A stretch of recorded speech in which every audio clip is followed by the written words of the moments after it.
શહેરમાં મધ્ય ગુજરાત વીજ કંપની લિમિટેડ દ્વારા ફરી એક વખત વીજ ચેકિંગની કાર્યવાહી હાથ ધરવામાં આવી છે। આજે સવારથી માંડવી પેટા વિભાગીય કચેરી હેઠળ આવતા ફતેપુરા, ભાંડવાડા, મંગલેશ્વર અને ધૂળધોયાવાડ સહિતના વિસ્તારોમાં વિજિલન્સ ટીમો દ્વારા વ્યાપક ચેકિંગ શરૂ કરાયું છે, જેને લઈને વીજ ચોરી કરનારાઓમાં હડકંપ મચ્યો છે। મધ્ય ગુજરાત વીજ કંપની લિમિટેડ દ્વારા સમયાંતરે વીજ ચોરી રોકવા માટે ચેકિંગ ઝુંબેશ ચલાવવામાં આવે છે।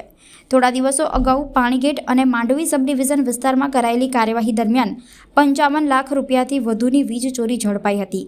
ત્યારબાદ આજે ફરી એક વખત માંડવી પેટા વિભાગ હેઠળ આવતા ફતેપુરા, ભાંડવાડા અને આસપાસના વિસ્તારોમાં વિજિલન્સની સાથે વીજ ચેકિંગ શરૂ કરવામાં આવ્યું છે।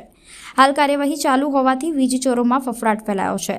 ચેકિંગ પૂર્ણ થયા બાદ વીજ ચોરી અંગેની વિગત બહાર આવશે, જેમાં મોટી ચોરી ઝડપાય તેવી શક્યતા નકારી શકાય તેમ નથી। સંવાદદાતા સાથે અભિપ્રાય ન્યૂઝ, વડોદરા।